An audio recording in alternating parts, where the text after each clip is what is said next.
After sitting out the previous film, Dracula, as well as Christopher Lee, returns to the series in the third entry, Dracula Prince of Darkness. While the Brides of Dracula focused on battles with other vampires, this one gets back to basics, which proves both a benefit and a detriment. Beginning with a quick recap showing how the Count was defeated by Van Helsing and turned to dust, the movie picks up 10 years later and shifts to 4 English travelers. Against the wishes of the stern Father Sandor, they eventually find themselves in need of a place to stay when they are lured into a nearby castle with arrangements seemingly already made for them to spend the night. A mysterious servant named Clove appears, saying that his master, the late Count Dracula, commanded that his house always be open to weary travelers. However, this is all a ploy so that Clove can use the blood of one of the guests to resurrect the vampire. As you would expect, terror ensues as Dracula returns and wreaks havoc on his unsuspecting guests. As you have probably gathered, the plot is not exactly original. The setup to the eventual conflict is very predictable, leaving very little surprises to be found. In spite of this, the story is still relatively easy to get into.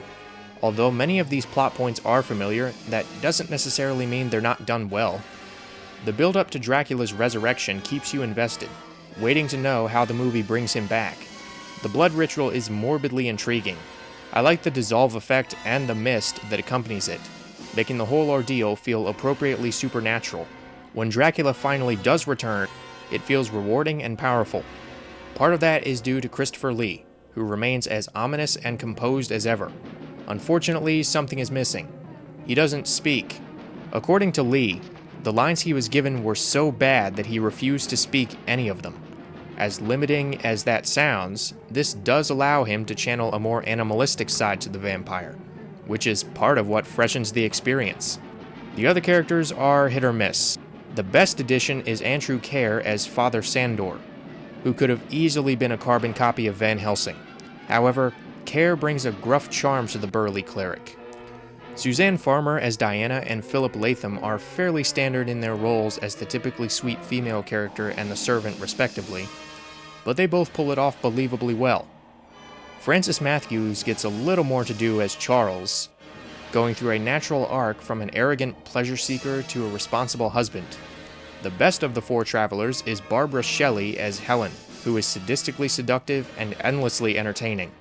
The music is also accomplished, with James Bernard returning to score and putting fun variations on many of the themes he established in the first movie.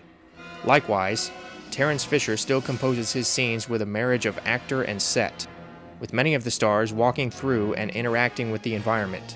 Speaking of which, many of the props and designs are more ornate this time around, further differentiating this story from those we've seen before.